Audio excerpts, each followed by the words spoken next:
commencé à Dakar finalement, puisque en 1949 déjà, il y avait la conférence des pères d'Afrique, ensuite en 1964 et aujourd'hui donc ici au Sénégal. Voilà, alors tous ces applaudissements pour accueillir le chef de l'État. Merci beaucoup. Monsieur le ministre de l'Intérieur et de la Sécurité publique,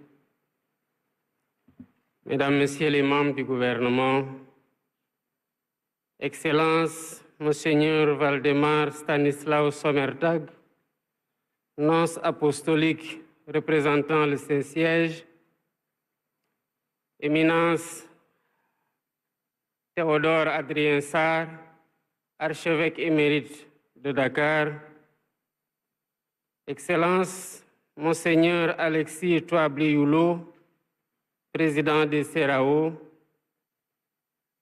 Excellence Monseigneur Paul Abel Mamba, président de la conférence épiscopale de Dakar, Mauritanie, Cap-Vert et Guinée-Bissau,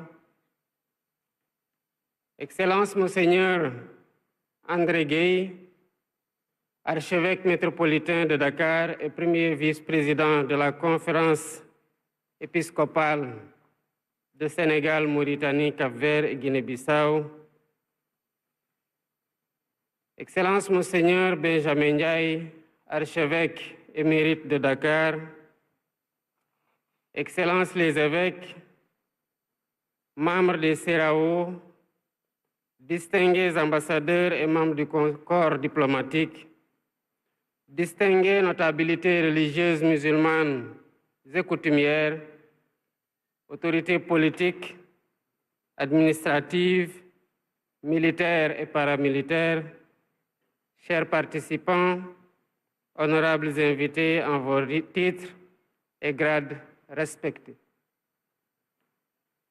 Dakar, la capitale cosmopolite de notre pays, abrite à compter de ce jour les travaux de la 5e Assemblée plénière des conférences épiscopales réunies de l'Afrique de l'Ouest, CERAO. Ce choix n'est pas fortuit. Il exprime la considération et le respect dont jouit notre dynamique communauté chrétienne, guidée par des pasteurs éclairés par la sagesse divine. Cette assemblée est un espace d'échange patiemment construit sur les valeurs d'unité et de solidarité entre nos églises sœurs. Je vous souhaite donc la cordiale bienvenue en terre sénégalaise, terre d'Afrique, qui s'honore de vous accueillir. Vous êtes des témoins de la parole qui touche les cœurs et les consciences, des messagers de la paix dont la voix transcende les clivages ethniques, culturels et géographiques.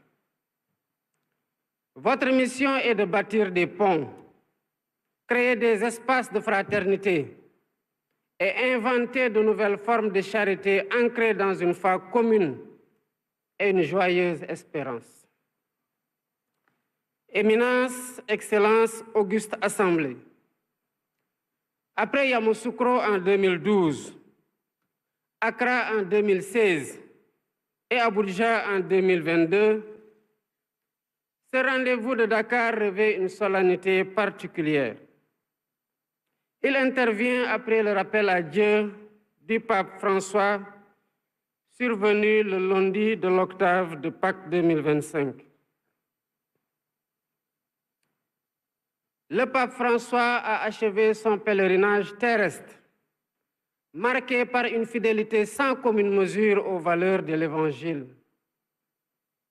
Son magistère s'est particulièrement distingué par une attention particulière et constante portée aux pauvres, aux marginalisés et aux laissés pour compte. Leur dignité pourtant inaliénable reste souvent bafouée, comme nous le rappellent les tragédies vécues par les migrants, les réfugiés et les victimes des guerres et des famines. Le pape François fut aussi une conscience écologique éveillée, à un moment critique où notre planète subit les effets des changements climatiques. Il nous a placés face à un choix clair et implacable: agir ou périr. Il nous a courageusement appelés à une véritable conversion écologique et à considérer notre environnement comme la maison commune que nous devons préserver. Nous mesurons combien ces intuitions et initiatives pastorales ont positivement influencé notre monde en quête de justice sociale, de paix, d'unité et de réconciliation. Prions désormais dans l'espérance pour qu'un souverain pontife soit choisi en continuité avec cette glorieuse tradition apostolique. Éminence, Excellence, Auguste Assemblée, ma présence parmi vous à l'occasion de cette cérémonie solennelle d'ouverture de la 5e Assemblée plénière des conférences épiscopales réunies de l'Afrique de l'Ouest, CERAO, est la preuve de la place importante que j'attache aux affaires religieuses dans la stratégie de transformation systémique de notre pays. La religion définit nos valeurs, elle irrigue nos comportements, elle guide nos activités, façonne nos sentiments et en fin de compte, structure nos relations, nos attitudes et nos manières de vivre. C'est pour mieux prendre en compte sa place dans la mise en œuvre des politiques publiques, son rôle irremplaçable de polisseur des mœurs et de pacificateur des relations humaines, que j'ai créé la direction des affaires religieuses qui deviendra la délégation générale des affaires religieuses.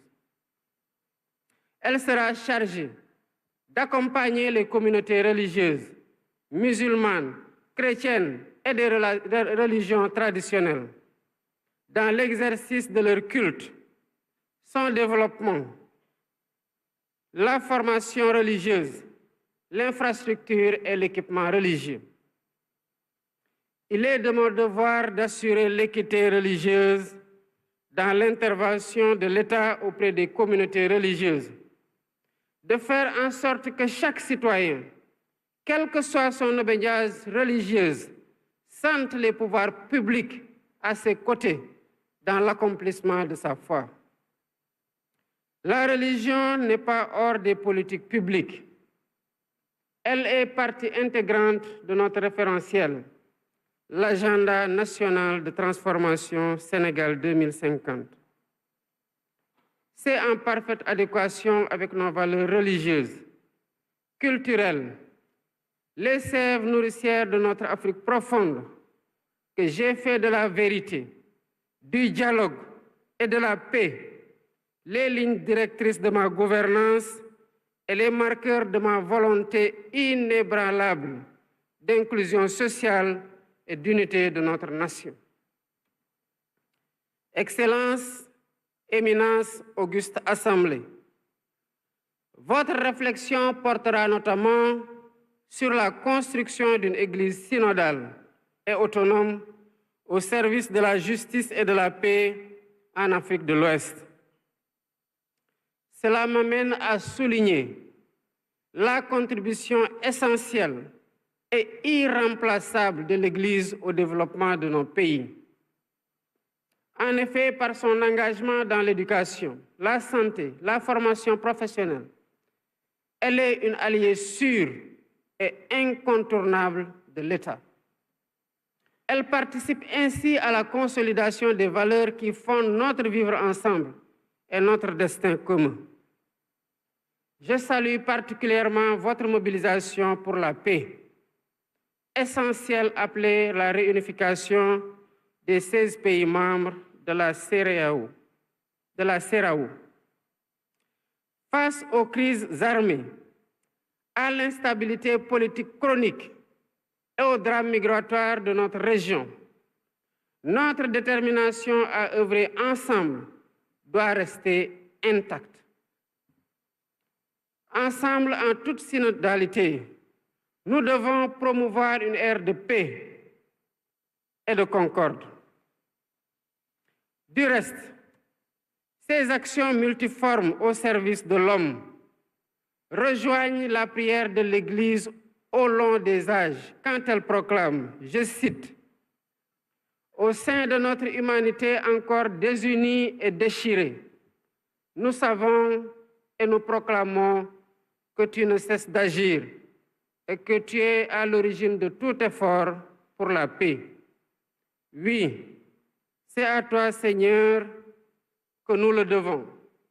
Si le désir de s'entendre l'emporte sur la guerre, si la soif de vengeance fait place au pardon, et si l'amour triomphe de la haine. » Fin de citation. Excellences, chers participants, distinguées autorités, les jours à venir seront studieuses et exigeantes. Elles nécessiteront une généreuse réflexion prospective et un partage fécond de vos expériences pastorales.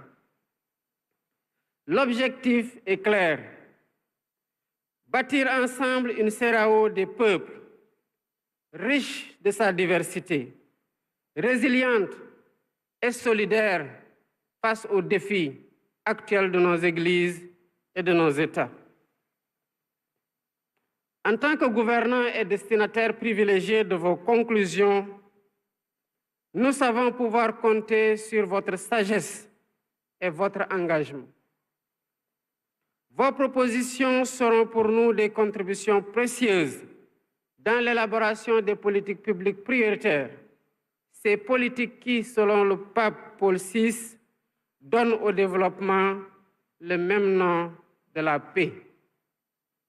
C'est sur cette note d'espoir que je voudrais déclarer ouverte la 5e Assemblée plénière des conférences épiscopales de l'Afrique de l'Ouest, CEDEAO. Je vous remercie de votre aimable attention. Voilà, c'était là le message du président Bassirou Diomaye Faye, le président donc qui déclare ouvert la 5e Assemblée générale des CEDEAO. Oui, un discours, un message de haute facture et qui est à l'image de l'homme, puisque nous le savons être très spirituel.